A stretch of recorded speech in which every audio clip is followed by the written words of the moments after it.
യിലും മലയാളിയുടെ മനസ്സിൽ ആദ്യം മുഴങ്ങുന്നത് രാമനാമമാണ്.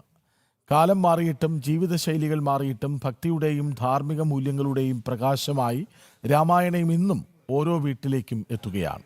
ഡിജിറ്റൽ യുഗത്തിൻ്റെ വേഗത്തിനിടയിലും രാമായണ വായനയുടെ പാരമ്പര്യം കൂടുതൽ ശക്തമാകുന്നതിൻ്റെ തെളിവാണ് പുസ്തകശാലകളിലേക്കുള്ള ഭക്തരുടെ ഒഴുക്ക്.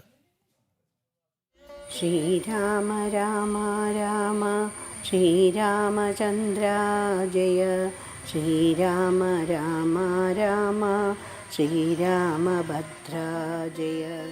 പഞ്ഞമാസമെന്നും കള്ളമാസമെന്നും വിശേഷിപ്പിക്കപ്പെട്ടിരുന്ന കർക്കിടകം ഇന്ന് രാമായണത്തിൻ്റെ ശീലുകളുടെ പുണ്യം പേറി കർക്കിടകം ഭക്തിസാന്ദ്രമാണ്. സാനന്ദരൂപം സകല പ്രബോധം ആനന്ദദാനാമൃതപാരിജാതം മനുഷ്യപത്മേഷു രവിസ്വരൂപം പ്രണോമി കുഞ്ചത്തെഴുമാര്യപാദം.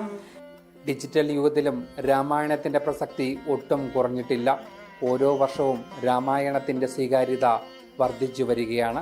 കർക്കിടകം ആരംഭിച്ചതോടെ രാമായണം വാങ്ങാൻ പുസ്തകശാലകളിലെത്തുന്നവരുടെ എണ്ണവും വർദ്ധിച്ചിട്ടുണ്ട്. കഴിഞ്ഞ വർഷത്തെ അപേക്ഷിച്ച് ഇത്തവണ വിൽപ്പനയിൽ ഗണ്യമായ വർധനയുണ്ടായതായും വ്യാപാരികൾ പറയുന്നു. അതേമാതിരി ഭക്തിയിനോട് ആൾക്കാർ കൂടുതൽ താല്പര്യം വരുന്നുണ്ട്. ഒരുപാട് വീടുകളിൽ രാമായണം വായിക്കാൻ തുടങ്ങിയിട്ടുണ്ട്. പിന്നെ യുവതലമുറ ഒരുപാട് രാമായണത്തിലേക്ക് വന്നിട്ടുണ്ട്. അതിൻ്റെ ഏറ്റവും വലിയ ഇതാണ് ഞങ്ങൾ ഈ പ്രാവശ്യം വെച്ച് നോക്കുമ്പം കഴിഞ്ഞ പ്രാവശ്യത്തിനെക്കാളും കൂടുതലാണ് രാമായണം സെയിൽ നടന്നത്. അപ്പോൾ അതിൻ്റെ ഒരു അർത്ഥത്തിൽ നോക്കുന്ന സോഷ്യൽ മീഡിയ ആക്റ്റീവായിട്ടുണ്ട്. സോഷ്യൽ മീഡിയയിലൂടെ രാമായണ തത്വങ്ങൾ, രാമായണ കഥകളൊക്കെ ആൾക്കാർ അറിയുമ്പം ഇതിനോടൊരു ആൾക്കാർക്കുള്ള ആകർഷണം, പിന്നെ അതെന്താണെന്ന് അറിയാൻ വേണ്ടി ഒരുപാട് ആൾക്കാർ വരുന്നുണ്ട്. അപ്പോൾ നമ്മളവിടെ വ്യത്യസ്തപരമുള്ള രാമായണങ്ങൾ ലഭ്യമാണ്. വലിയ അക്ഷരങ്ങളാണ് എല്ലാത്തിനും വേണ്ടത്. ഇപ്പോൾ ഏത് പുസ്തക ഗ്രന്ഥങ്ങളായാലും ആൾക്കാർ ചൂസ് ചെയ്യുന്നത് ഏറ്റവും വലിയ അക്ഷരമാണ്.